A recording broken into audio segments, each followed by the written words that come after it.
But why, some say, the moon? Why choose this as our goal? And they may well ask, why climb the highest mountain? Why, 35 years ago, fly the Atlantic? We choose to go to the moon. We choose to go to the moon in this decade and do the other thing. Not because they are easy, but because they are hard. Because that goal will serve to organize and measure the best of our energies and skills. Because that challenge is one that we're willing to accept, one we are unwilling to postpone, and one we intend to win. We choose to go to the moon. All right, everyone. Welcome to World Blockchain Roundtable. This is episode 80. The subject is IoT. Welcome. Hosts for today are Lisa Mighty Davis, owner of the new Mighty Lair, Satoshi Sean, entrepreneur and everyone's friend, Greg from Rivet, Dave from Den.social, and I, Joe, am your master of ceremonies for today, the founder architect of Dragon Chain. First quick update on the Lair ownership tokens, NFTs, from last week's episode. So each host from last week will receive 150 lot. Every topic contributor, 75 lot. Last week's original theme was the sandbox, nominated by Jacob Wayne, who will receive 75 lot. These ownership tokens come with perpetual passive income, free edits in the roundtable layer, and governance votes to decide how to change the format or other things about the show here. So should be good. If anybody has any ideas for things, we haven't made many changes for a while. Maybe we should post something and just change up something for the new year. Maybe, I don't know. We should think about that, right? Okay. So theme of the week is IoT. So get that in your head. There are some good questions there. But the first question is on current events. So does anyone have any current events that they want to cover outside of SBF, WEF, and WW3? Right. So there's always Twitter, right? Which has been under an interesting bit of pressure recently, given the fact that they've apparently turned off now all of the COVID related blocks. And that's something that they haven't done here yet. So I had to say, but excuse me. Now they just make your video break up to censor you, it looks like. Well, that's good. But it's been an interesting, I don't know if you guys have been on watching it, but one particularly useful thing for denizens, right, is it's actually drawn the attention from folks like Elon and Snowden now, the sort of the plight of people suffering under Gensler, which to me is a promising sign that people will start to pay attention to that aspect of it and sort of get off of the Bankman fraud issue. I mean, I know it's really annoying that people at New York Times were applauding him yesterday instead of. I was just watching that interview. But like that New York Times interview. Let's bring that question up anyway, because that's a good segue into the first question from Coin Surprise. Got 46,000 energy on that. What is the group consensus on FTX, SBF, and U.S. politics? Was FTX set up by a U.S. political party to steal and launder money for them? Was there a plan for FTX to fail so regulation would be more widely accepted? I want to believe that because it's a convenient narrative. I think there's so much more. That may be one part of it, but there were many like never waste a good emergency or whatever that's what I think. Yeah, never waste a crisis. Good crisis going used. Yeah, there were many dark things that were done with this. You guys familiar with the idea of a run book? No. It's like a playbook, but the idea is a scenario in which a thing that you want to do applies and shows up on your radar because it happens, and then you do the thing. So they busted out their run book and made sure to frame FTX, which is clearly an asset-backed derivatives company, right? Because when you give them your crypto, you're pooling it. Yeah. You're pooling it in in a wallet that is then represented digitally on their databases. You're not every time you do a trade, you're not moving from account to account using a smart contract. What you're doing is you're buying and selling the digital objects in their repositories, in their data stores, which make them asset backed. Which is what legacy finance has been doing for years. Exactly. With derivatives. So and the fact that they loaned them out.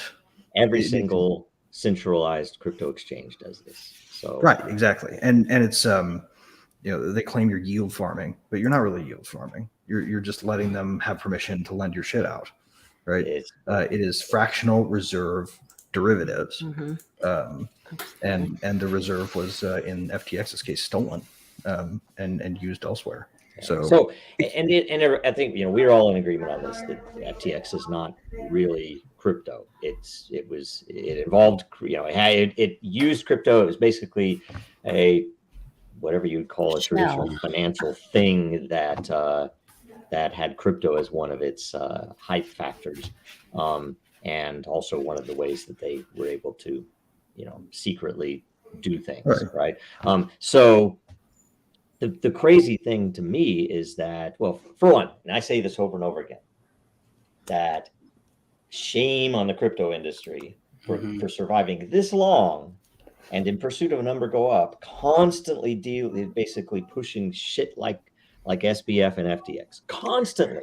It's like you go a year back, and if you were to say anything that these people are saying now, you would just like, oh no, it's great, everybody's making money, right? FUD, it's just FUD. They're fine. It's all fine. Joe. I think the thing. You name for me. They're not even using. Okay, it's fine. They're centralized. There's some efficiencies to Binance for you, but they aren't even fucking using crypto. They don't even know shit about crypto. You can look when they had the Bitcoin hack, and CZ, God bless him for what happened with FTX. CZ wanted to fork or to roll back Bitcoin to recover funds. And I'm like, this guy's heading up the largest fucking crypto exchange, and he doesn't understand that about fucking Bitcoin. And everybody just blows it off, and nobody even brings this shit up again. I've been thinking about this just so many huge things, just taking a step back. And I think the truth is not as simple as I'd like to believe it. That's the kind of thing I've been thinking about. There's so many, I think, little things that happened that, just like Lisa said, nefarious groups like, oh, we can use this. And I went back far because I've had some I'd almost traumatic things the past couple of days, and it really got me thinking a lot about a lot of things, especially how we as Americans here, we always complain, and we know how bad things are here, and compared to how they should be, compared to how they were when we were growing up. I'm going to go off on a tangent. I'll get there, but I got to stop now. I really have had some weird things happen this past couple of days. But I think that like FTX happened. It's just like every sci-fi movie. The government finds out, oh, you're in trouble. Oh no, I'm in trouble. Please don't send me to jail. We're not going to send you to jail. We want you to do something for us. I think it's something similar to that, a useful idiot, and people have called him that many times.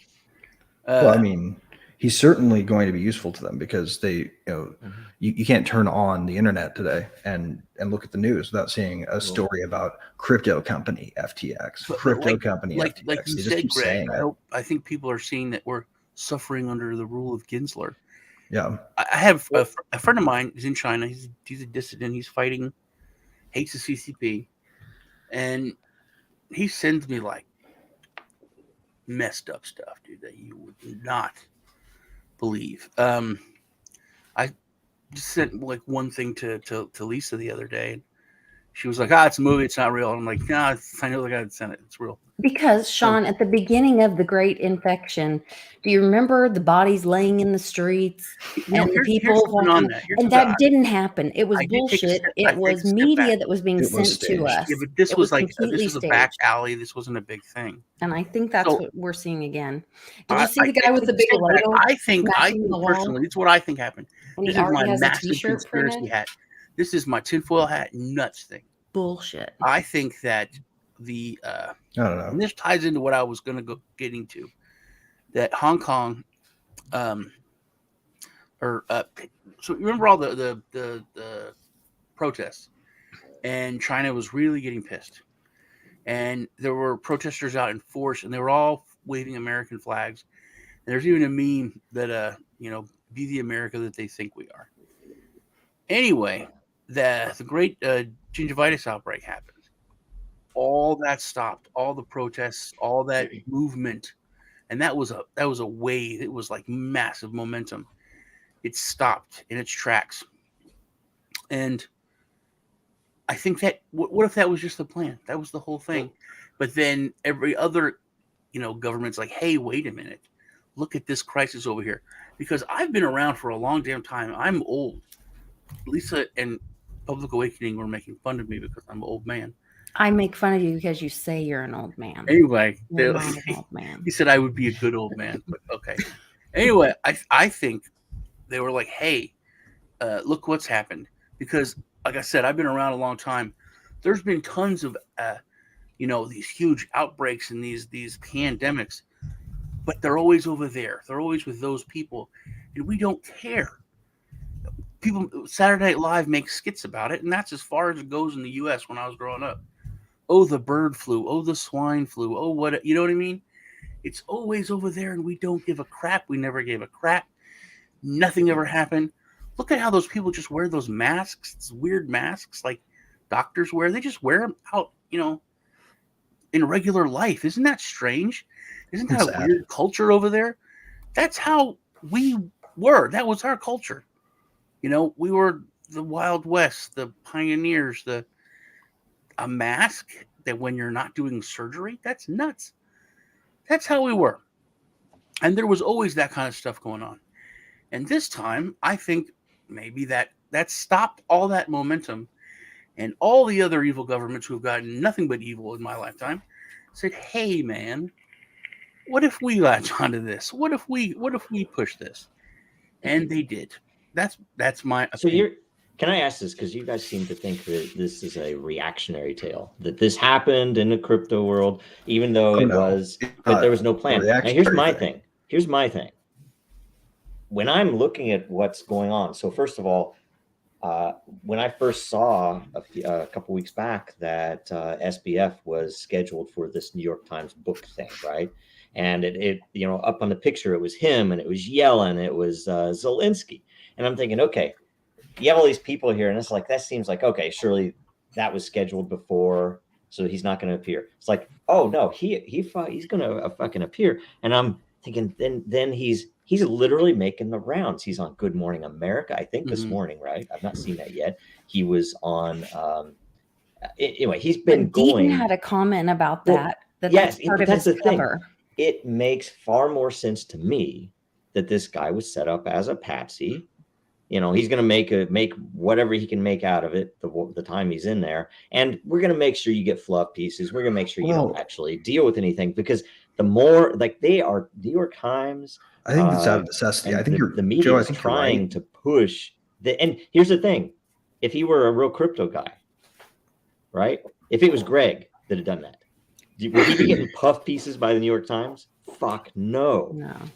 Fuck no. Why? Well, I mean, unless of course, I had already donated an ass load of money to the powers that be, and moreover, and this is the point, had this not happened, right? Had FTX continued to operate normally, and they'd continue to get away with it because the markets were up or something, they still had the bill that they want to pass, right? Like, the trick is right now they're trying to rehabilitate that guy because they want to pass the legislation that allows them to say, okay, we have regulations for crypto, and what it looks like is this: you have to have a third-party intermediary that can interact. It's one of the rules. And you have to have a custodian of keys. So DeFi now has to, in order to continue to exist, bolt on backdoors into the smart contracts and put someone in charge who is a registered person in the system. You have to hand over the smart contract control to somebody approved of by a bank charter or a government authorization of some sort, a broker's license, whatever, right? Depending on the thing, we've got a flavor of it. Point being, what they want is for the part of crypto that can be built to not have any chance of anybody intervening like this. They want to make sure that somebody can stick their finger. They want to keep that accredited investors thing in there. They want to make sure there's always a caste system in this economy. They want to make sure the market makers are the market makers. They want to make sure their buddies are in the seats and the little people don't have a chance. They don't want free market. Which I've asked Greg as a lawyer. I since I was a kid, I learned about the accredited investor. It seems like such a basic thing to me. I don't understand how it's legal. I don't understand why there hasn't been a challenge of the law. I don't understand why there hasn't been a. It emerges from a time period when Americans were, one, just becoming financially literate, right, and two, not able to access timely communications about the market. Like the basis for our country is to be allowed the pursuit of happiness. Right, exactly. You only allow these protections went in. Have that pursuit. That's unconstitutional. Protections went in as part of a PR campaign, right? I remember being like 14 or 15 and be like, that doesn't jive with what this says over here. So we just did an interview with Nick Morgan from ICANN, which is it's an advocacy group or a pro bono for crypto people that are fighting the SEC or the SEC is attacking them or whatever. And I'm sorry that I can't remember the exact name of the organization. We should look that up. In fact, I wanted to see if you would be able to even intro us or anything. Yeah, absolutely. He said that they just filed another amicus in a different case addressing the accredited investor piece, fighting against it and to remove that. That's completely. Because if you notice, it was absurd to begin with. You had to have $2 million worth of wealth and or make over 300 grand and moreover, you can't count your the equity of your home either. Yeah, and if you're a homeowner, you can't count that. After everything happened with crypto, there were all these crypto millionaires, and they were pushing to make it 25 million. Right, to cut everybody out. And I shared an article in the private chat where the CFTC is now speaking in like Singapore or something, but they want to implement a 2-tier thing where the normal people, retail investors shouldn't be have the same rules as multimillionaires and whatever. You need to protect them with a broker and whatever. And I was like, oh, no. You need to protect them with a fee taker. But everybody, I see this narrative lately where everybody's, bashing the SEC. And trust me, I am no fan. But then they think, let's run to the CFTC. They're just asking, like when we used to say, pick your spies, pick your ruler. I had someone say that this morning to me. They can't wait for the CFTC to come in. It's like, okay. I said, yeah, well, the thing is, there is no regulatory body for software. Now, fine, if you're going to use software for banking, guess what? There's banking regulations for purposes, right? If you're going to use the software to maintain your healthcare, there's stuff that deal with healthcare. But guess what? Software itself does not need, nor should it have, a regulatory agency. And if you're just going to, that goes back to what we were talking about. Well, I mean, how it's like there's existing laws, like every mass shooting or whenever something happens, like, we need this. Murder's already illegal. This stuff's already illegal. There's certain things, they're already illegal, man. Right. And the point of this technology, moreover, is to replace whatever the underlying problem those people. You know what we should do? But those that are in power just want to grab more power. We should start a movement. It's the basic thing of, this is a crisis. Let's try and push whatever we can get out of it. Oh, yeah. But you know how there's crime, but then there's hate crime, right? So why don't we make it hate regulation? That the reason that they are doing this is because I am not of the same religion or ethnic background of these people, and they hate American innovation. They're trying to regulate me. Well, right. I mean, there's a genuine concerted effort right now in the world to halt wealth creation, what people call growth, and what most people think of as a zero-sum game, as they fall prey to the fixed pie fallacy. Like, growth equals wealth creation, right? It's the same damn thing. And what we're trying to do as a whole enterprise, the whole crypto project, is to unlock that by nullifying the gatekeepers, so that everybody can build wealth without first asking permission or being in a favored class. That is part of it, but it isn't only that, because not all of crypto is about wealth. No, I mean, I'm not talking about wealth creation in the sense that people are trying to make money off of number go up. I'm talking about it in the sense that people are trying to build things that, I mean, why didn't the internet replace finance? Why didn't the internet fix customs? Why didn't the internet fix all these things that it could have fixed? Ensconced monopolies, right? Yeah. So in order to get them out, we need a system that can disintermediate them, a way to nullify the fact that they can usually point guns at you to stop you. You can see when those things were being improved and how that improvement was thwarted in the name of whatever, protecting the kids, protecting these people, regulating this. It's all you can see when how big freedom was getting. I mean, you really got to boil stuff down and try and keep things as simple as possible. And it's always like I can see so much clearer when I just try to make it as simple as possible. It's like, oh, it's obvious what happened there. It's obvious who was looking to gain from that.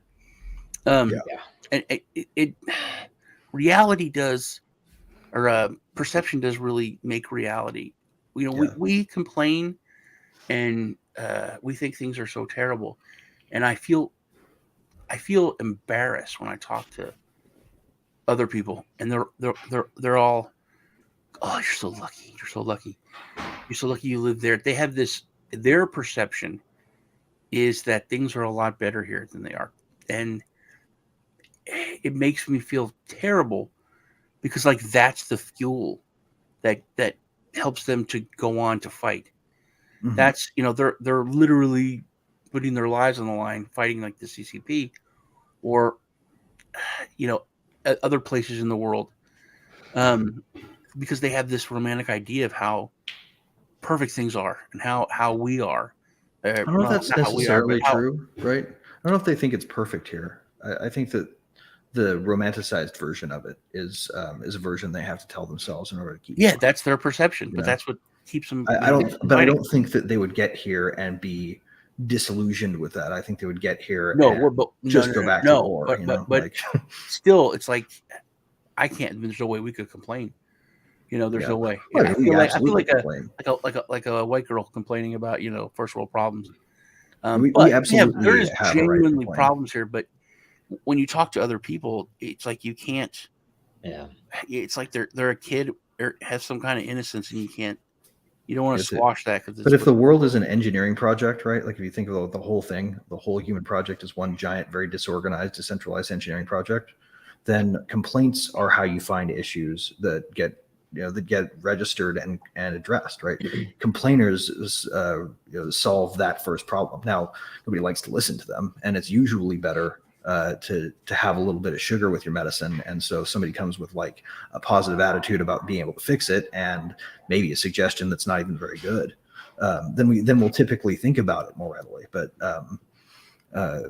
the worst part is really the perverse incentives, right? The fact that to fix the broken thing, we have to unwind perverse incentives. And there are people out there who have literally dedicated their lives to making it sound like these perverse incentives are actually good side effects of a good thing, right? And what we need to do is we need to double down on finding and stopping bad people, when in reality what we need to do is rewrite the architecture so that bad people aren't possible. Greg, that makes me think of, man, is like there's a lot of so like the people that you're talking about, right? The people that you're talking about that have dedicated their lives to making it seem like that's all a very good thing. they can talk about stuff that folks do not understand in a way that makes it sound really fucking good. Yep. Right. And it's convincing in much the same way that I saw Sam Bankman-Fried talking to the New York Times in that interview we were talking about. I watched the first 40 minutes of it. This morning I watched the first 40 minutes of it and I had to turn it off because it was such, to me, it belonged on Pornhub. They were just jacking them off. You know, yeah. And so, but in the same way that he was talking about something that people don't understand, cryptocurrency, blockchain, people don't understand really what happened, why it happened, technically what he was doing personally, not just this idea that he has and he likes to put out about like, oh, because I'm the CEO, of course I'm responsible. As if it's an indirect responsibility, as if he wasn't specifically defrauding. He should have had someone in charge of Alameda, the blah, blah, blah. And so he's able to talk about things in a way that are they didn't have payroll, zoomed out and sort of abstract enough for people to be like, oh, he's not such a bad guy. He just had a bad day. People's perception, which shapes reality. Oh, totally. And I will tell you two things on this. One of the things that triggered me thinking, I think this is more planned book than I even thought, because you're even looking at this when they're panning the audience in that event. Everybody's dressed in a suit and stuff, and I'm sure they are at 2,500 a head, but it looks like it's a freaking scripted.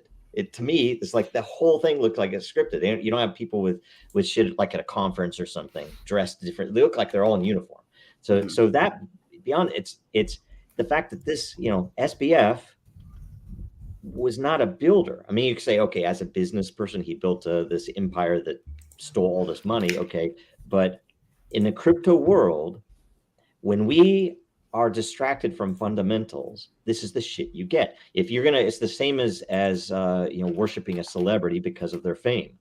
You're worshiping a trader because he made money supposedly trading, even though you even look at the people who early in the days questioned, did he really make money doing that? Or was it all, I can't remember the dude's name that he called him out months ago, and that, there's no backing for the stories of, oh, he was an arbitrage trader and he made a bunch of money that way. And he's a genius because of this.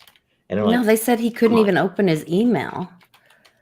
But, yeah. Oh no, that was his excuse, right? I can't open my work email. That's why, or I didn't figure out how to open my work email on my BlackBerry, so I had to use my home email for talking to my pal over at MF Global. Was that Frequency says his comment there: maximize human potential, give the power back to people. It's all like simple. When you step back, things are so simple. Now that's my train of thought. But something that Joe was saying. I wanted to build off that, but I'm still so rattled about stuff that's going on.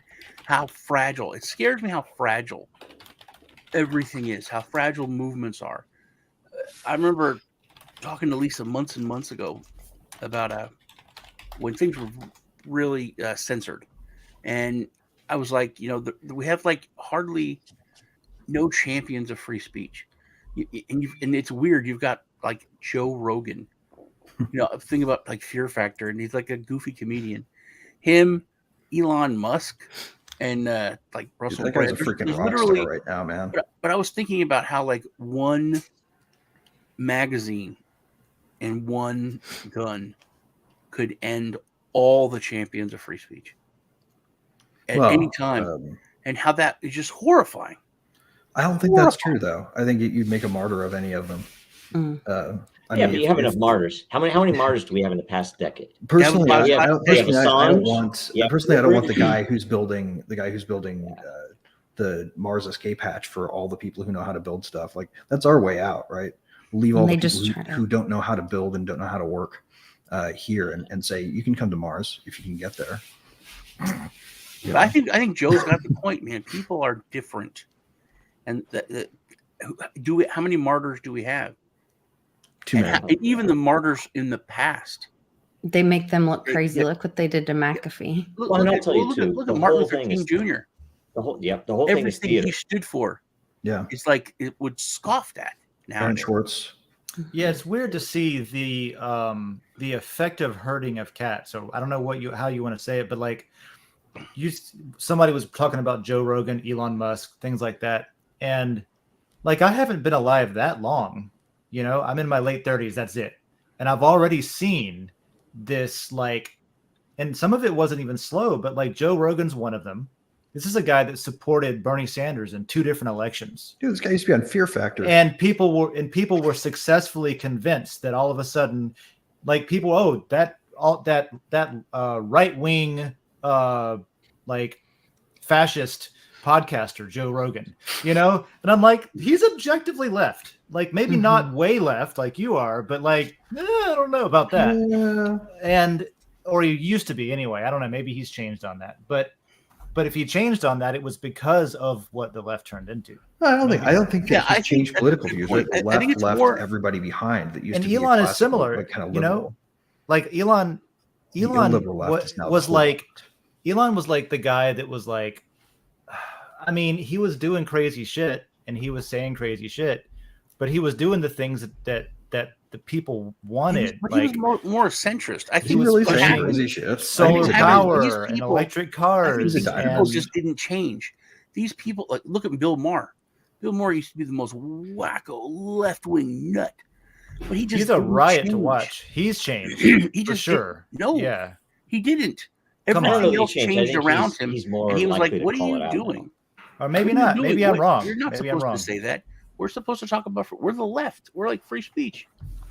Maybe I get caught up in that too, because I feel like Bill Maher. I think people get wrong if they think of him as on the political spectrum. Like, I don't think Bill Maher says it all the time. He's like, I said this 15 years ago, and I'll say it today. I said this 22 years ago, and I'll say it today.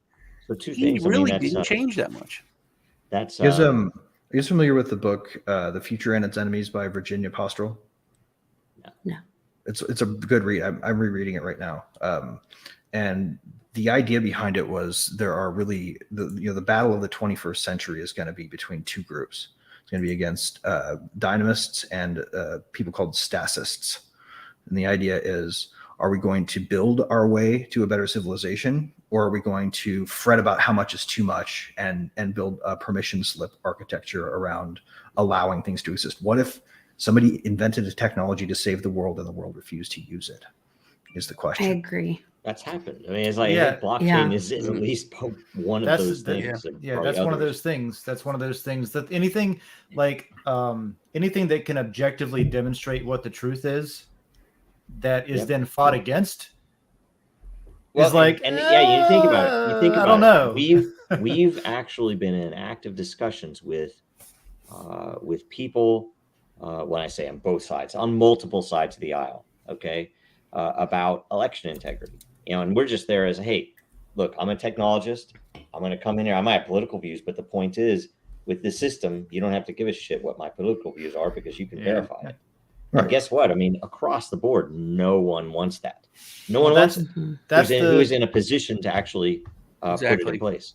Yeah, that's the thing with like trustless systems where you don't have to trust people and that kind of thing. It's obvious, and what we've done is found ways to scale it, to make the proof solid, and to make it real, so you can actually integrate it in systems that are more real, right? So it's not we're not even talking about a pure decentralization. We're talking about decentralization of the proof and the timing and things like that.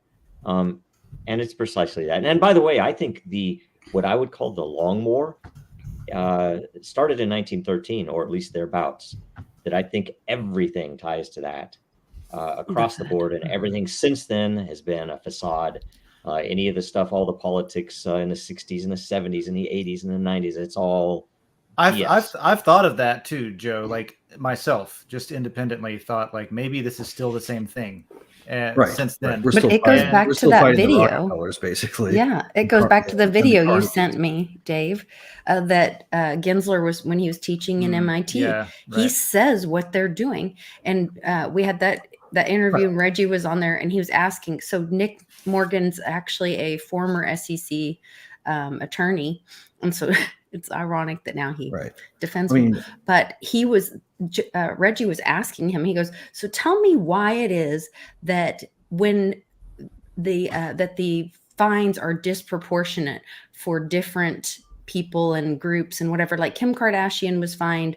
I don't remember the amount, but it was minimal it was in like comparison. $1 million or something. To her assets. They didn't break, but she's not a market disruptor. She's an Instagram model. She was just delving into fashion NFTs, right. Which was actually she's got a little bit more going on Instagram, but your point still whatever. stands. She's not a market disruptor. Likes Kim Kardashian. Well, I mean, she did they did an appropriate level of stoppage on what she was up to, right? Okay, like, had they just let her go, fashion NFTs would be a use case. What's the appropriate? Why didn't they use the same appropriate level of stoppage on Reggie?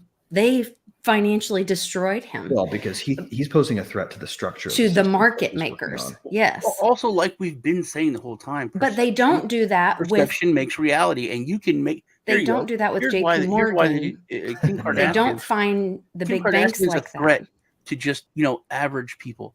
They could maybe lose $20. It's not that big a deal, so that's why. Okay, so then why don't they go after? Okay, then on the transverse, why don't they go after big banks and find big banks the way they find Reggie? Yeah, they won't do that because they won't. The big banks are who they're protecting. Yeah, it's They have to do something to save face occasionally. They can form a reality and serve it up to people. They can rationalize anything. It's all about protecting their market makers and their buddies. It is, but I'm talking about why the SEC has an enforcement department against crypto. Why is there this disproportionate, fine? They can give a convincing argument to the masses. Right. They can form that reality for people, and people will just eat it up. Right, exactly. The SEC has an enforcement department for crypto that's specifically designated. It makes up a good portion, a good percentage of their staff, right? And the enforcement division is at least 50% dedicated to it. And every one of them. The market for crypto versus the derivatives market, which they should also be policing, what the relative value of all of crypto is versus the other things they regulate, 0.02%. Right. I mean, and they're dedicating all their resources. Well, and guess what, Crypto Twitter? We now, because we want a number to go up, we now have paper Bitcoin. You can invest in paper Bitcoin all over the place now, right? Isn't that great? It's I remember what I want to say. Usury. Oh, it's like that thing that normal people have had to enslave themselves for generations. Now crypto can do usury also. Isn't that awesome? Just wait. Pretty soon they're going to do under collateralization for lending. You're going to be able to borrow. It's not as bad or as bleak as what you think. I think a lot of those people that, I'm the first one to say it. You can ask Lisa. I say it all the time.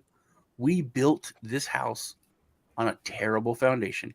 If they hit Tether and they get Tether is backing Alameda. It's going to hurt so bad. They're all involved. But we've allowed it.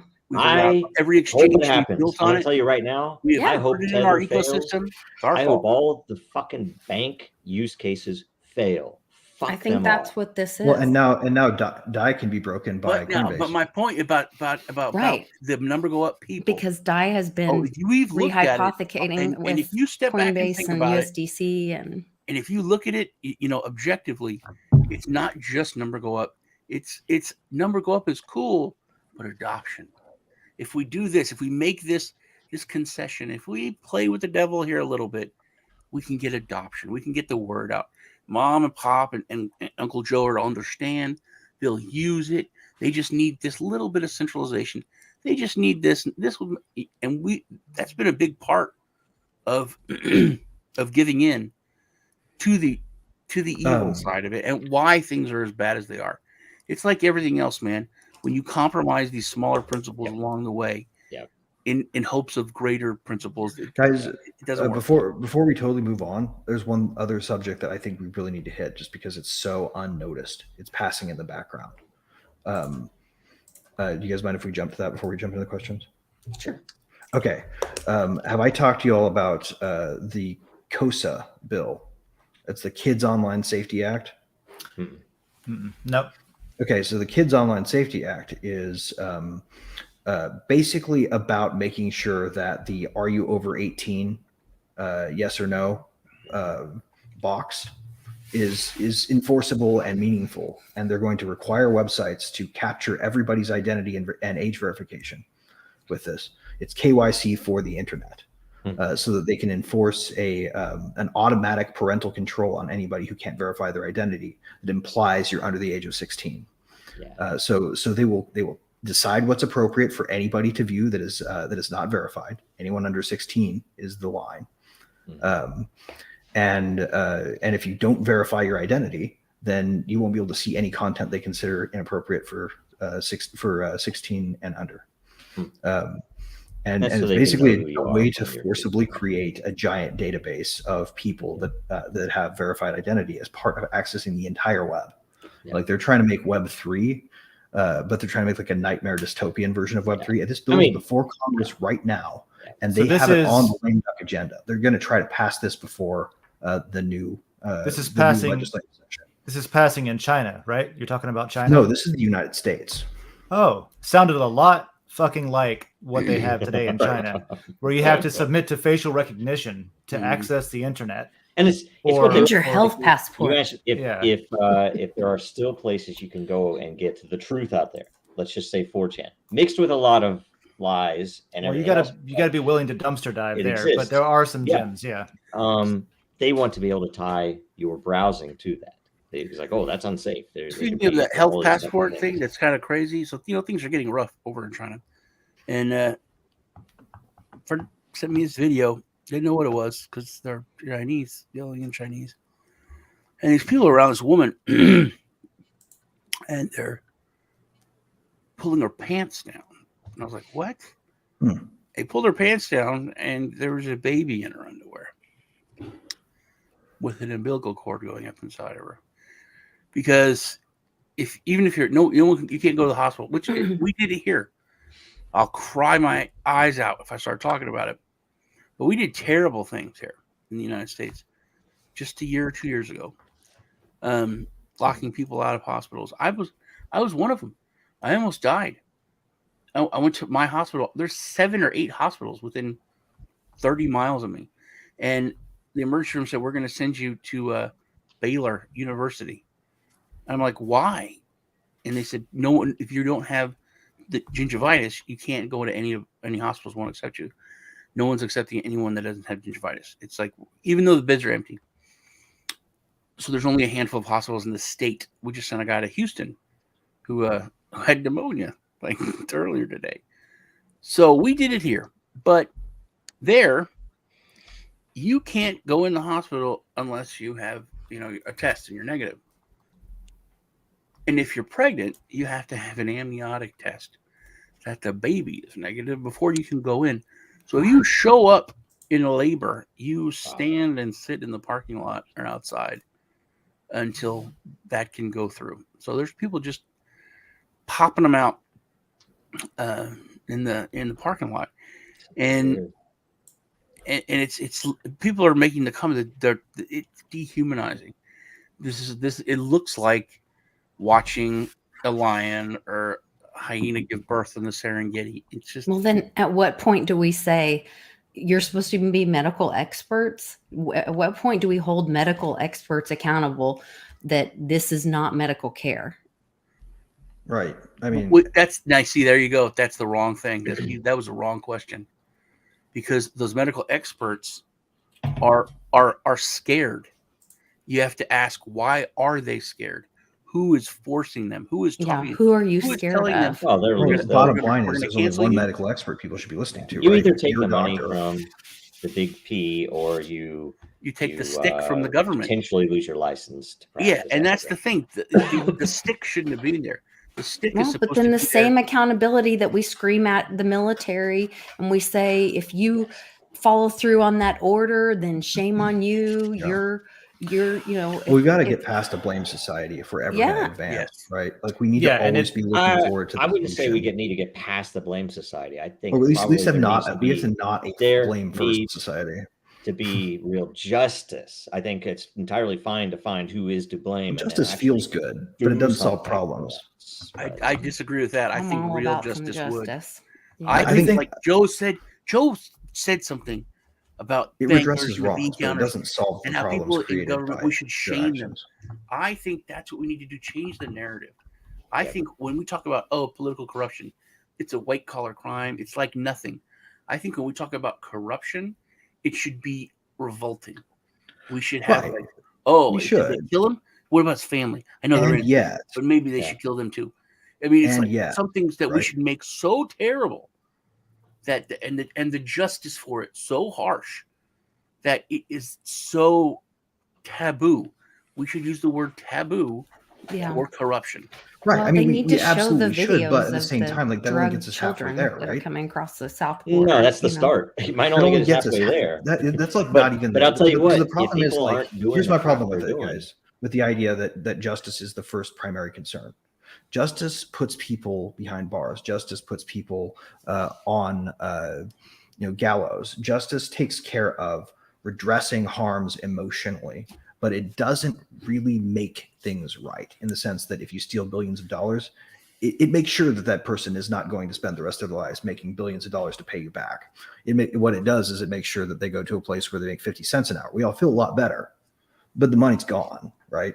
But Greg, it does put a significant point in history and time. If you think about, and I don't want to get the channel banned, but it starts with an N and it has some trials associated with it. That is a significant point in history and time. And it changed, at least for a point in time. This happened. It's an acknowledgement of the past. And that's what a lot of this, them rewriting the narrative and the history, taking down the statues and letting things happen all over again, us losing our history and part of the strength of Bitcoin and history being saved will help us have a brighter future. Let's be careful of the line between you're putting justice and vengeance. At the end of a rope wouldn't solve what he did. No, but guess what? It would stop. It will prevent future effects. Will it though? Because it doesn't seem to have a history of doing so. It's like blockchain. It won't stop corruption, but it makes it easier to see. It may not stop it, but it will. And I don't argue for amnesty for people that do bad shit.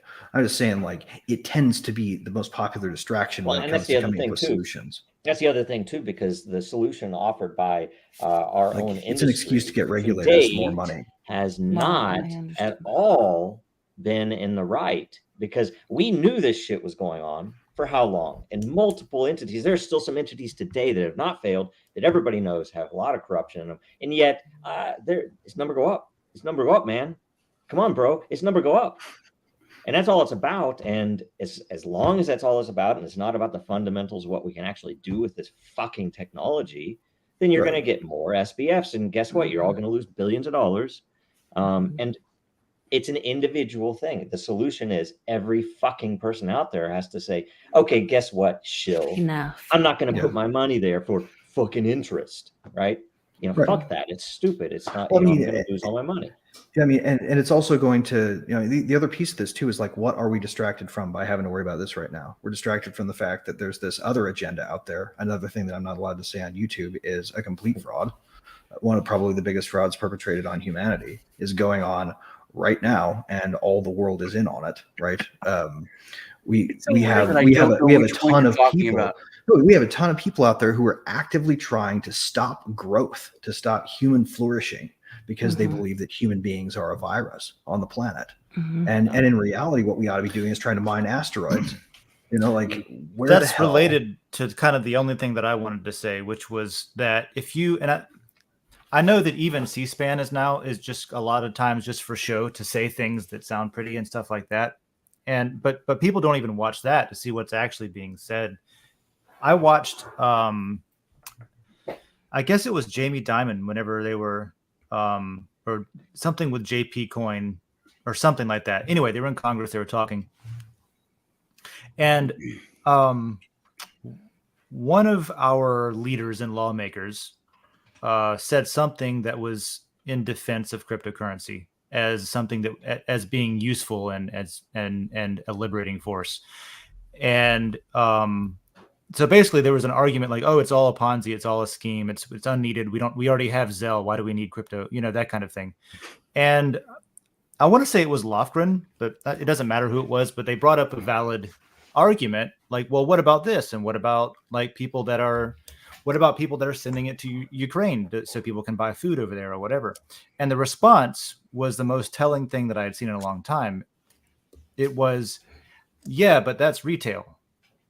And that was the whole, like, that was it. Yeah, but that's retail. As if that was like, right. It doesn't matter. It's just retail, right? Retail is pejorative to That's just people. Most people. That's just the majority of people. So right, that's just the whole. It's us and them, right? Know. And so the whole thing is this us and them situation. We do have questions. We do have questions. I'm just saying, look beyond the person that's doing bad. And, IoT is actually don't burn the soldier or the medical professional at the stake. Look into why are they acting the way that they are acting. And actually, IoT is going to be one of those places where people have no idea how cool this can be. Honestly, like the kind of things you can do with IoT and decentralized tech, it's going to blow people's minds about what you can do, and sort of maybe not so much popular, but what you can get away with building. That nobody can stop you from building. Yeah. So Juicy J, question. Are there any IoT blockchain startups that showcase the feasibility of combining blockchain and IoT? And frankly, I'm disappointed largely in what has been built, because I mean, IoT is a great, I'm interested in greatly in the history aspect of blockchain and the fact that we can record things so that you can trust that data. Like, say, you look at, if you're talking about climate change, that some data from Oxford was manipulated. You have various things where they were measuring things that they found out wasn't manipulated, but it was measuring heat on a heating system in above the Arctic Circle instead of it being actual heat. Things like that. But the fact that it's not on chain makes it all questionable over time, because anybody can manipulate that data, and it might have already been manipulated. And the fact that if apply certain features, like say bounties to the data for data quality, or the fact that it's assigned by a time, so okay, this is contemporaneous data. This was not collected and then recorded at the end of the year after they processed it. This was live data. That's the type of stuff that should be on chain, and IoT is that, and it's about sensors, and it's more than just your toaster and your refrigerator talking to each other. Right. One of the best ones that I can think of right off the top of my head that's a living example is food provenance. Ranchers have a tough time dealing with the fact that they have 200 head of cattle or whatever. They send them to slaughter. And after they're in the slaughterhouse, there's no way to say that, like, my cow is what you're eating, right? But with blockchain technology, you can have reliable provenance all the way through. And there are companies that are working on building this. There are people who have already started branding their cattle with QR codes that read on blockchain, right? Yeah, it can solve real problems, especially with that. Like that is a great example, because every now and then you hear about some manufacturer of some meat processor, beef processor, getting caught slipping horse in there just to, it's like a drug dealer cutting their cocaine. Or like if there's a break powder or mad cow disease, with you like don't have to kill the whole powder. herd. You just need to stop the infected animals. But if you don't know where they're from, then you have to say, like, the accountability of the data, like to make it to where you can't just like cook the books or stuff like that. And I know that happens, cooking the books or whatever. That happens every freaking day, because honestly, we used to do it every now and then when I was in the Navy to make things look a certain way in the logbooks, because it was all just whatever somebody said at the end of the day. So it's a real problem. And IoT helps because depending on what you're recording, there are even ways to make it more independent, not fakeable. I mean, it's signed by a device that you can't get the key to. So it'd be very hard for someone to manipulate the data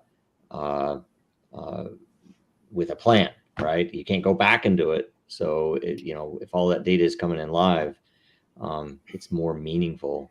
IoT's that. So that's one of the biggest. The other cool thing it can do is, I think that's throughout history, it's always the little things that criminals have used the most.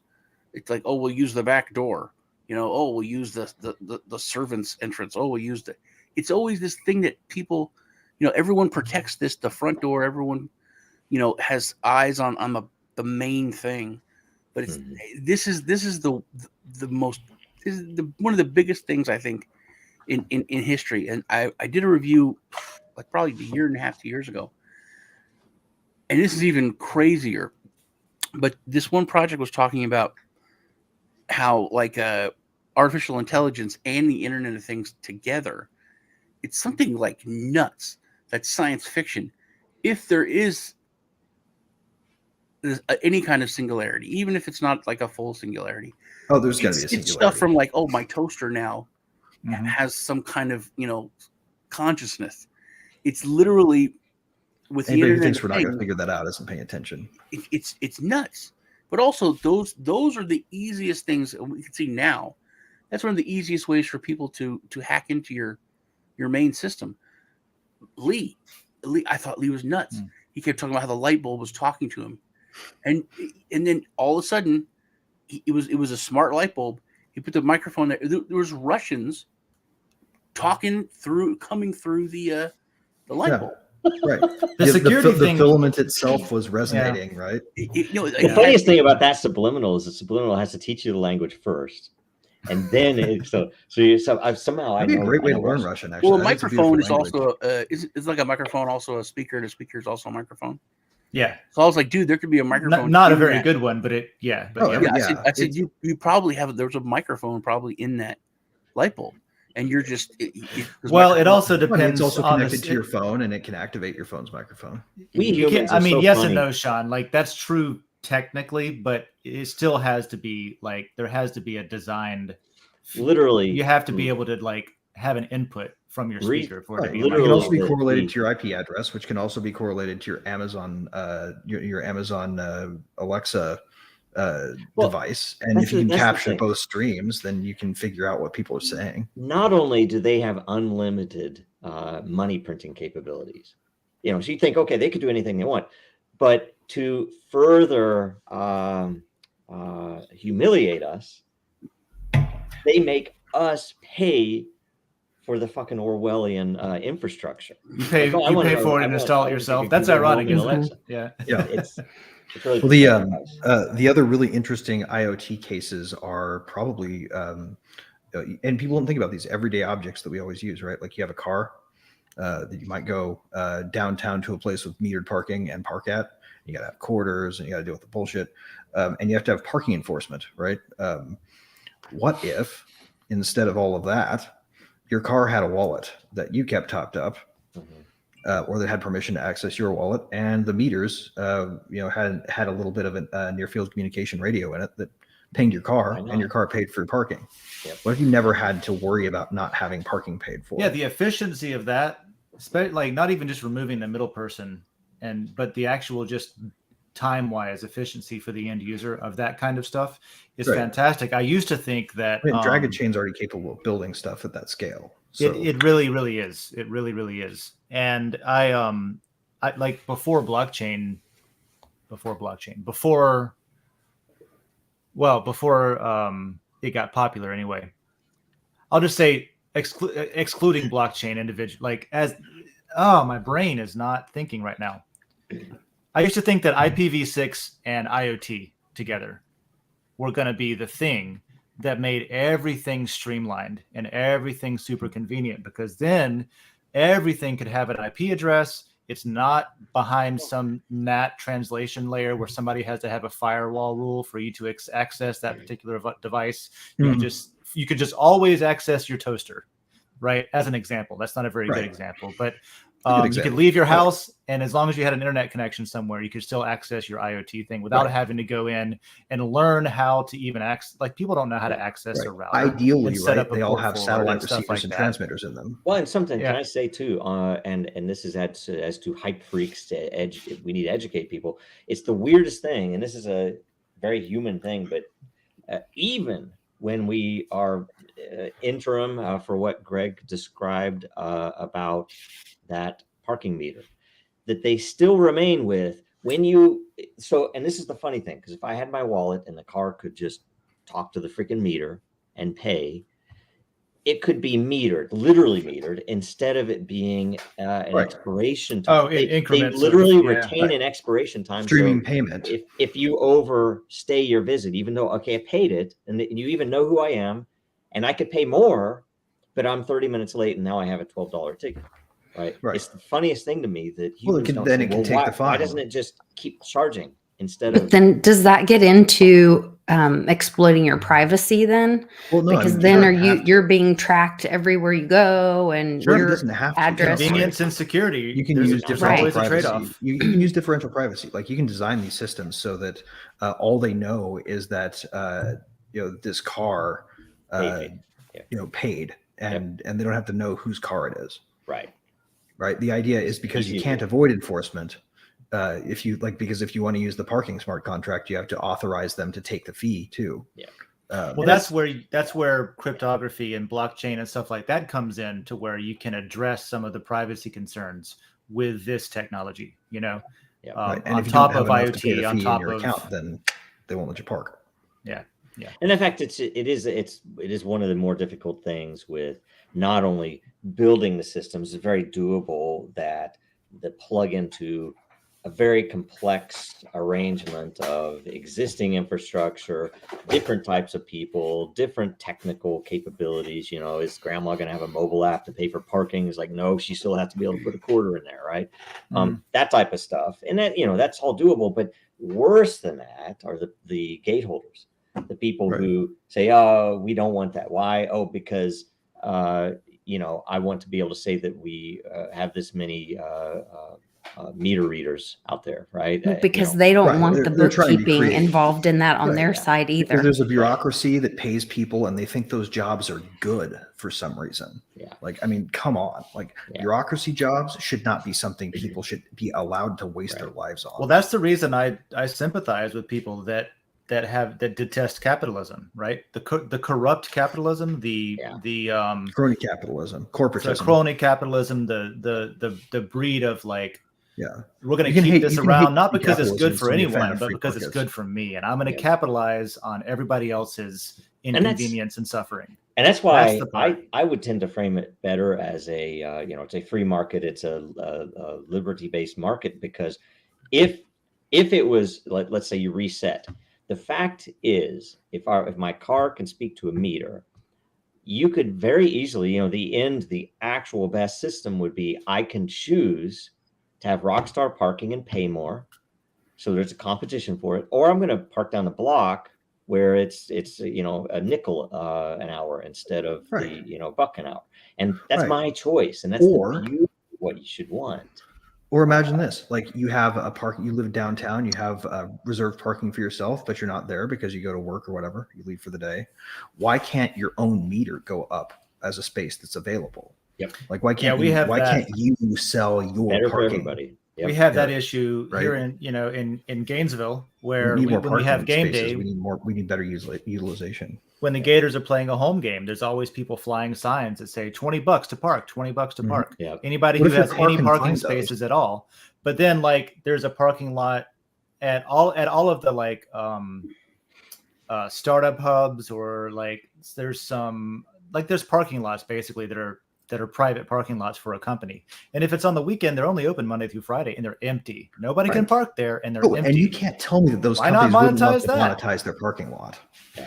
Hey, you got employee of the year. You get a private parking spot for next year. Maybe that can come with monetizing your parking spot too. That'd be great. When I was at Disney, we got you got to live in the park in the building across the street or underneath. If you were new, you had to park across the street and walk over, right? So I was there for about a year, and then I had been there long enough, so I got a parking inside. But it was the thing about it was, okay, it's great. I get to park somewhere that's easy parking, but that on the weekends, or if there's some event in Seattle that you could then, you had a parking space, and it was primo because everybody else is scrambling to find a place.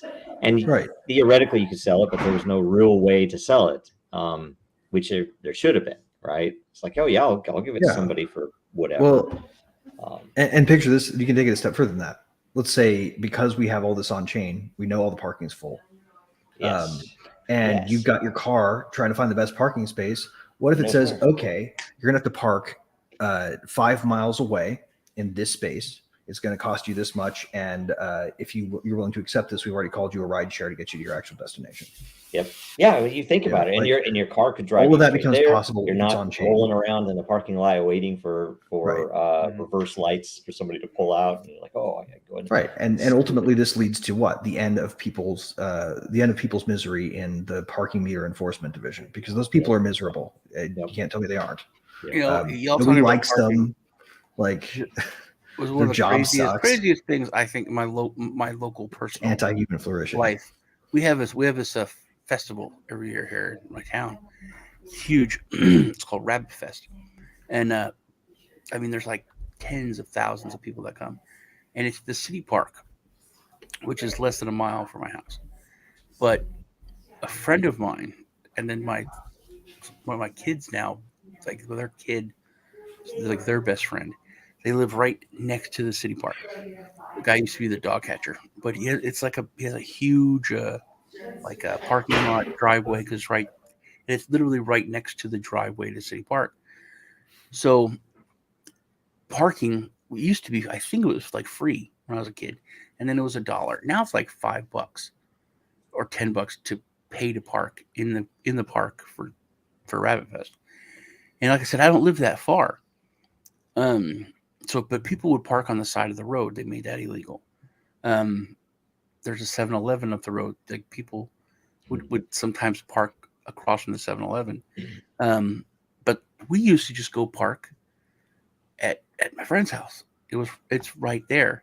And I mean, for like 20 years. And then a couple of years ago, they like, no, you can't go here. I was like, no, it's my friend's house. It's fine. Like, okay, well, let me see your driver's license. I'm like, what? Like, you can't park here if this isn't your house. I'm like, this is my friend's house. I'm visiting my friend. It's his property. Like, no, you're not allowed to. If you don't live here, you can't park your car here. Yeah, that's when I was like, oh, I'm in a car. I'm just going to keep moving. I'm like, you can step aside. Cool story, bro. Right. So you go fuck yourself. So another fun use case that people don't think of is anytime there is a monopoly that needs to be disrupted, that has the protection of some stupid authority. Regulator. Like, you guys remember the first guy who was the CEO of Uber, right? Who they threw out basically, and said, like, this guy is just toxic because he doesn't want to work with bureaucrats. He even built an app, or into their app, like a local transportation bureaucrat avoidance thing where they would try to order a ride and they couldn't find one. Whoa! Right. Technology disrupting a monopoly, right? Because these were people who were there to protect the cab industry, and the cab industry did not want these people there, and the regulators agreed with them. Or city council saying dockless scooters can't come here. Regulators that sort of thing. Agreed with them. Guess what happens when you have a decentralized system that powers this? There's nobody who you can point guns at to stop. You can build this disruption directly in. Drop your dockless scooters powered by blockchain. See what the city council wants to do about it. Nothing. We live in the U.S. where there's literally written laws and regulations against monopolies and antitrust and things like that. And it's the craziest, ironic thing that without the help of the government and the regulators and stuff like that and the bureaucrats, it's hard to maintain a monopoly without help from the government, right? Mm-hmm. And so, like, yeah, we have this facade of like, oh, free market, anti-monopolistic values, but just barely under the surface, you have literally the central government in like helping monopolies exist and maintain their monopoly. Yep. It's the craziest thing. Yep. I mean, there's crazy things, but it is a crazy thing. We're talking about the perception. I think just a decade or two ago, like the word monopoly, or how we thought about it, was much worse. Like sounds a little bit like monopoly. Now it's like, it sounds a little like monopoly. Yeah, well, whatever. That means they know what they're doing. That's the way Obviously, it is. They're a monopoly for a reason. They're doing a good job. By the way, I think how self-driving cars are themselves IoT, so that's so great. But they're not using blockchain as of yet. So I think it's Hyperion Frequency did ask for an example of somebody who's doing that. The only one that I could think of was Helium, and it's a good example. They're not doing any ledgering of the actual network, the data and stuff like that that's being transferred, but they're using it as a way to decentralize the access to the network in a way that you can pay a Helium token or whatever it's called to access their IoT network, their LoRaWAN or LongFi or whatever they call it. And that one's pretty cool. one of these days, I still want to put up a transceiver. I've got a lot more stuff going on right now to manage and catch up on before I do that. But they've got a cool thing, man, and that their tech uses a frequency that can go for miles with just one transceiver. It's low bandwidth. You're not going to be watching YouTube on it. It's not Wi-Fi, but it's great for sensors. It's great for a community scooter system to where if you want to like pick up an electric bike for transportation, like parking meters, that kind of thing. Mm-hmm. So that's one. I don't know if it's a company or just an organization or how they're structured, but they're doing that. And they are expanding that with a different network that they're starting to package. I think they got Samsung on board to help them out, nice. But they're packaging in the same like Bobcat miners and stuff like that. Third-party companies that are making compatible hardware. They're packaging their IoT network, the Helium network, with a new one. I think it's called Mobile or something, but it's decentralized 5G hotspots. And it's not IoT, but it's like it's in the I guess it's in the spirit of IoT where network access is just something that's around. It's something that just kind of publicly exists. Anybody can use it. Even if you have to pay for it, anybody can pay for it without having to have an account. As a scientist, I can go deploy ubiquitous, because that was the thing. Sensors in a field or something. With a lot of the IoT, when people can put up their own sensors, and you can make sure that they all connect and are storing the right kind of data. Pre crypto, even that was one of the big issues with doing anything IoT is that there was not a ubiquity of connectivity yet. Mm-hmm. So you can't do a lot if you don't have enough battery power, and you can't talk to something to push the data that you're collecting. So yeah, people still had to like manually connect it to their home Wi-Fi and stuff like that. It needs to be something that you can just deploy, and it knows how to be on the network just wherever it is. Yeah, the Helium miners are constantly, I guess whoever the developer was, they went through some transition and they've like abandoned it, and so now it's this very like organic project because we have a few and have some friends that have some, and it's like a bunch of coders like on Discord going, hey man, helping each other out and going, well, try this, but you're constantly like every morning my husband gets online, checks, make sure it's connected, running, and then sees if he needs to do something to like get it going again. Like it's not perfect. It's not like just a plug and play thing. It's very cool, that's a question. Yeah, there's a lot of some engineering people love to be that done kind in of some stuff. cases to get these things working the right way, so, right? Because most of them are built around the idea of authentication and authorization first, and what we're talking about doing is automating the authorization and authentication part. Yeah, you can still have that, just not predatory. Right. Okay, so Jacob Wayne, not super familiar with IoT, but I've heard y'all talk about it on a show before. Is it a blanket term for Alexas, Siris, Wi-Fi stoves, fridges, etc., or a bigger picture going on?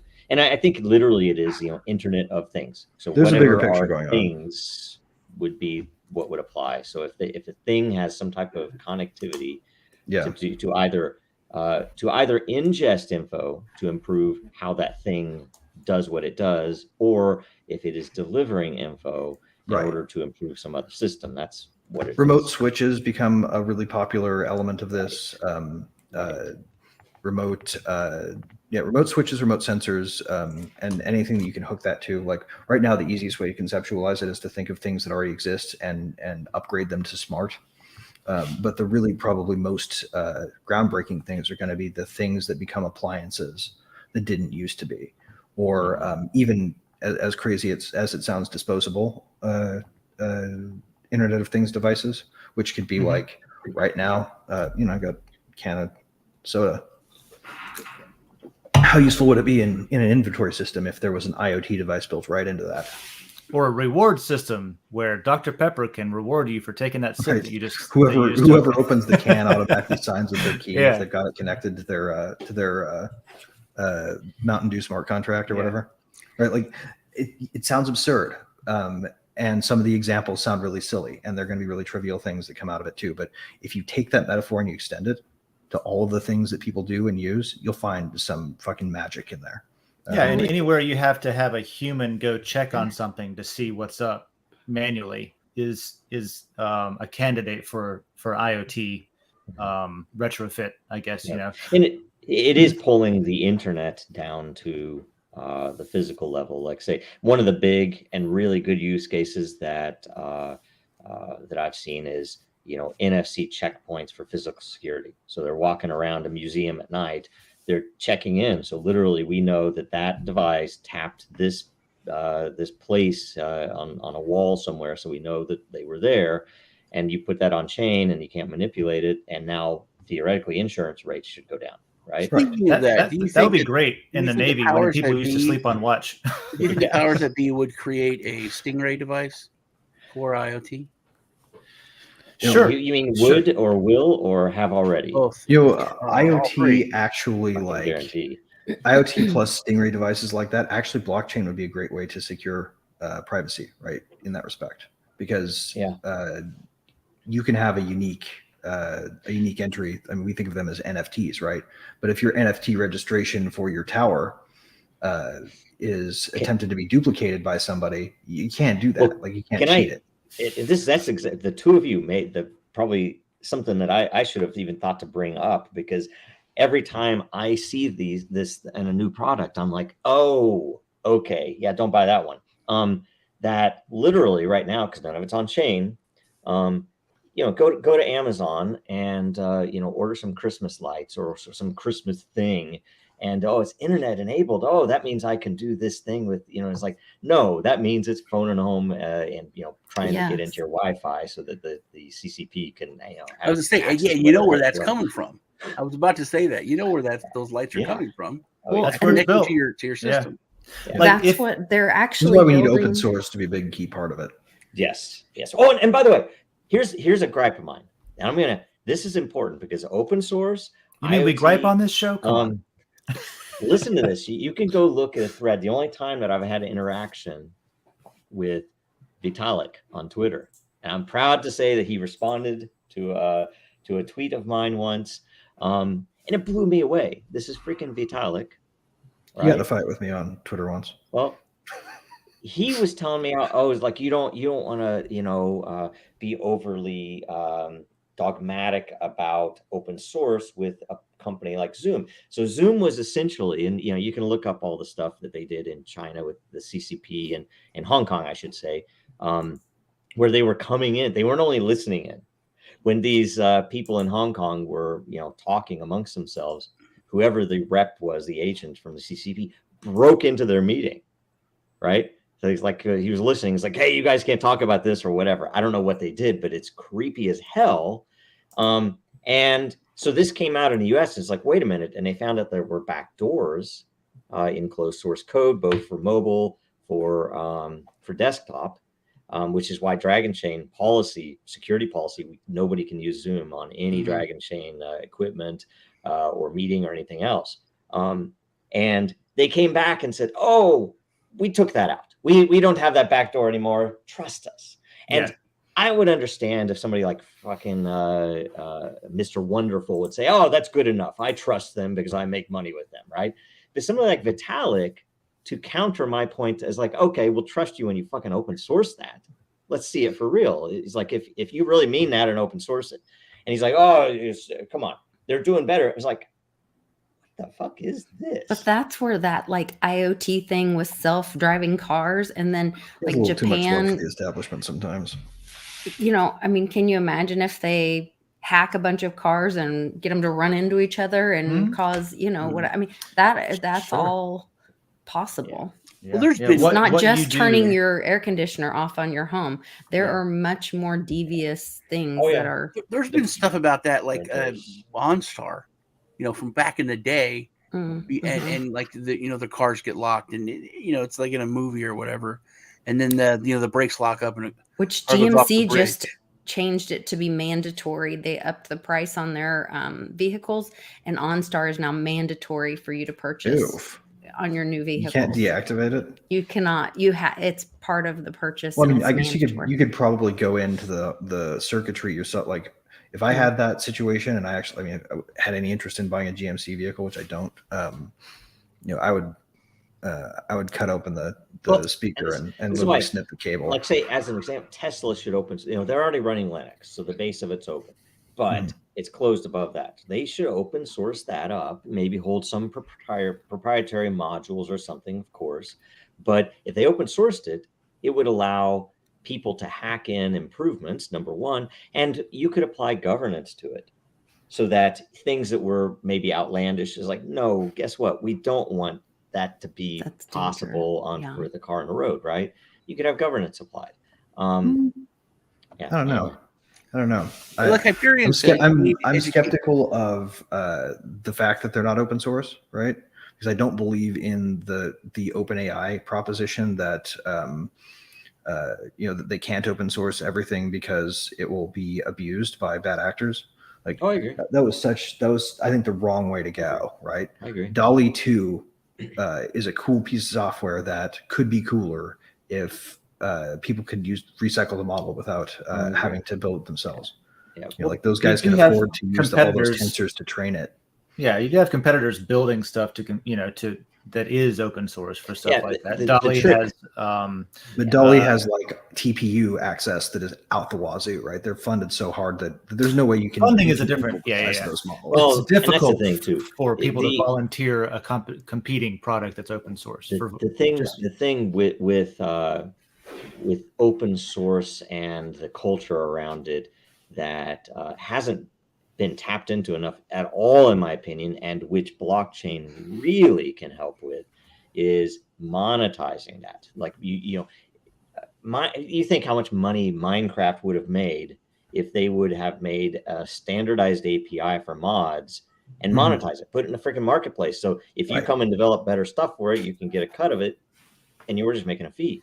Right. It would have been tremendously more than what they make on. Oh yeah, no, I mean, PlayStation has the same issue, right? Like they won't even allow people to import unapproved assets. Like, and the problem that I have with all of it is they base their refusal to do this. Like OpenAI does not want DALL-E 2 to be able to produce political messages. They don't want to be able to produce anything resembling gore. They don't want used for porn. Like, and I say, those may not be the best things to have existing in the world, but the alternative is a system where they control it and they gatekeep it. And that's, ultimately what the real point of blockchains is to make it impossible to have gatekeeping intermediaries in positions of power decide what everybody else can have. The biggest things, I think Greg said it when Lisa talked about that. Greg's like, I would go in and I would do this. You are speaking a foreign language to like most people. Everyone on this panel is like smarter and knows a lot more about definitely technology stuff. I could post a YouTube video right now about how to access your OnStar microphone. Anybody who wants to clip that thing. But dude, most people would be so scared to try it that they wouldn't look it up. That's 100% like true. Hyperion said, it's about education. Lisa, do you know what a stingray is? No, I have no idea when you guys were talking about that. And that's by design. The government has arrested people because of using the stingray device, and then there's been people that have given a confession, 100% guilty, but then their lawyer says, "Oh wait, they used a stingray." They changed it to not guilty, and they're going to fight it. The government drops the charges rather than talk about the use of the stingray. Right, because they don't want to expose how it works. They works. don't want anyone to know about it. They don't want to talk about it, even because that's grassroots. Yeah, now you have to tell me what a stingray is. Lisa, a stingray device is like a spoofed cell tower. Yeah. It pretends to be your service provider, but is actually a listening post. Yeah, it's like a white van. It gets all your information like a cell tower would from your phone. And they can fit inside of like they send out a signal pencil now. And when you're driving around, that's like around, when they're doing those smart meters that they demanded everybody put in their home now. Oh, that those could be stingray devices on everyone's home. Well, any Wi-Fi network can become a stingray device. And by the way, any device you put in your home, you have to assume it's compromised. They might not have compromised it, for your sake. So a lot of people think, I'm not doing it. I would have thought you were talking crazy tinfoil hat. until I heard my friend's light bulb talk to him. The funniest thing is that I talked to Roger Ver, and I talked Roger Ver into giving him an interview. And as soon as he comes on, he's like, "Hi, how you doing? My name's Lee. And then he's like, "Fuck, the fucking light bulb's talking to me again," and he froze. It's like, "Excuse me? Do you hear it? Do you hear the light bulb? Do you hear it talking to me?" Oh my gosh! I swear, not an exaggeration, because I never heard. That was immediately what he got. Roger goes, yeah, he was like, and then he's like explaining it, and then he's like, "Okay, forget about it. Let's move on. Dude. Let's move on." That's hilarious. But yeah, it was. But yeah, I can tell you stories of our printer at when we had an office at WeWork, and some of you have heard the story probably. And I mean, I've heard other stories happens. About printers, but yeah, it's we didn't know it was the printer. Funniest story. We knew something. We knew something was bugged. I literally just had a white van go past my house. it's just a painter. It's fine. A printer just flew over my house. Yeah. No, we were told by our lawyers that something was bugged, and we're like, this is our lawyers telling us this, and we're like, well, okay. So we started looking around, and we didn't figure it out for a bit, but it was the printer. Anyway. So then, because they told your lawyer, does that make it okay? No, they didn't tell the lawyer. The lawyers, lawyers say, "Hey, look." They saw other activity that would only happen if something. If somebody, I remember so like a long time ago. I mean, way back when the government could be trusted. At least I trusted them. And it was like the 90s, early 90s, maybe late 80s, 1800s. And they That's went. Sweet, they went back. Yeah, it was way back in the 1900s, man. So, but they this person got a bunch of trashed cable boxes where everyone used to have cable. Everyone had cable boxes. And they were from the dump. They were like, I think it was like 30. And like 12 of them had microphones built in. This is the 90s. That's like nowadays, I guess you could say that could, but he was like, why are there microphones in these cable boxes? What's the point? And they were like, oh, it's for future technology that maybe, which that kind of makes sense now. It's just on the board. Back then, that's not. No, it wasn't really a thing back then. Yeah, I'll tell you.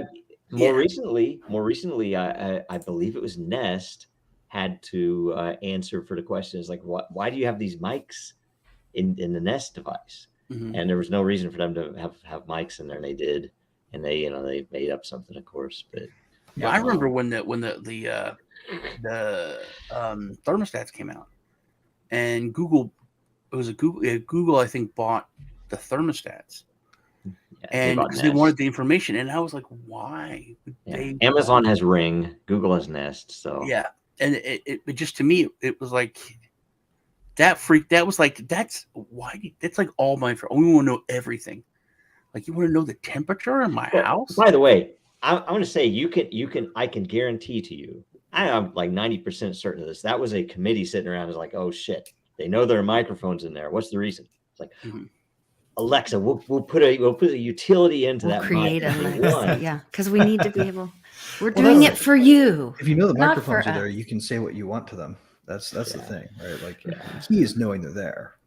Yeah, and all of this is just an example of what you have to think about whenever, like, okay, IoT, great idea, super convenient, really handy, streamlining workflows and stuff like that. Right. But you got to think about what it really means. Like, what does it mean that everything now is on the network? That everything in your house, in your yard, on your street, the sidewalk itself is now on the internet. That can blockchains could provide a certain security, right? Because that brings up a question that I wonder now is that, and I remember seeing this. I don't know whether it was a dream or it was a real thing, but I think it was a real thing. It was a pepper mill, and you could turn it, and it blocked the Wi-Fi signal. Huh. And it was like it was. I remember the commercial. Whether I dreamt it, I'm pretty sure it was real. That it was like, hey, when it's dinner time, whatever, you could turn this, and it turned your kids are just like, hey, what's going on? I can't access anything. Like, well, it's dinner, I guess put it down. And then after dinner, they turned the pepper mill, and it allowed access. Why, with all the problems, and even your regular Joe admits that there's untrustworthy stuff that you can say, hey, I remember this from 20 years ago. Wasn't that a good movie? And then all of a sudden, on your phone, it brings up an ad for that old movie you saw. So everybody knows it's there. Why hasn't some company come out with just a dampener or a blocker that goes on a key fob, or that you can turn on in your house whenever? If you want to talk, have a private conversation, just to be sure. I'll give you a reason that's half bullshit, but a half relevant too. It's the same reason where at the beginning of today's episode, where Greg was talking about this new legislation, COSA, that was going through to like prevent kids from seeing the wrong shit or whatever, because there doesn't seem to be a willingness to give parents the responsibility to do those things, to govern their households and stuff. You want some company to make sure that it's done for them. There'll be some solution where like you can program through Google hours of operation for your Wi-Fi where it turns it off and on. But it's just like, I don't know, people, this is defeatist and negative for me to say, but like people don't want to take responsibility for shit and do it themselves anymore. They want something that does it for them. You can buy a little jammer device that would jam most maybe of those frequencies. I don't know. I'm sure you could, but that's RF. Those are illegal because you're everybody needs to be raising, like, you know what the biggest red flag is, guys. It's a real thing, too, right? Is anytime you hear someone raising one of the four horsemen of the infopocalypse, right? Terrorism, pedophilia, organized crime, and what's the other one? Oh, drug dealers. They'll raise all four of those, the four horsemen of the infopocalypse, and that if you're hearing them saying this is a way to fight that by doing something to the way we regulate the web, red flags out. Yeah, and the red flag is the fact that they don't actually give a shit about any of that stuff. Right, they don't. They'll use our government to organize poppy fields in Afghanistan. They won't actually expose who was in that little black book of Ghislaine Maxwell. So they don't give a shit about it, but they will use it all they can. But they're perfectly happy to exploit people's fear of those four things. The peppermill's a real thing. I just put it in the private chat. The internet not safe for people. A link to the commercial. Yeah. It's probably powered. It's probably It's from 2016. Okay, let's see here. The Peppermill Wi-Fi blocker is from 2016. We're running on. Oh man, we have 3 minutes left. So let's see here. Where can everyone follow you? Let's just go clockwise. Dave. Yep. Den.social. I am distant over there on den.social. You can go check it out and see what I'm writing in the coffee layer. Coffee with Den is a little casual morning talk show where some people that have accounts on Den hop on and have coffee together Wednesday mornings at 9 a.m. He's not distant over there. He's actually quite accessible. Yeah, I'm very close. Yes. Very close with Den, near and dear to my heart. I think it's a really good solution for a lot of the fuckery that we're seeing, for lack of a better term, in the world. It's one of many options, and so check them all out. Maybe you'll like Den. Later today, we'll have a governance call about that platform, and that will be on Den's. It'll be over in the Den DAO layer on Den. Should I say Den again? Den. Awesome. Greg, what is up?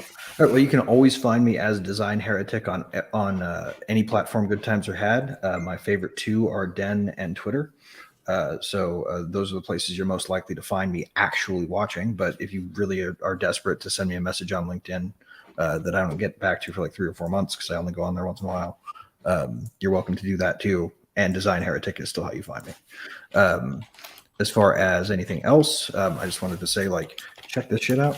Got this like keep calm and encrypt shirt just came in from the good folks over at WikiLeaks.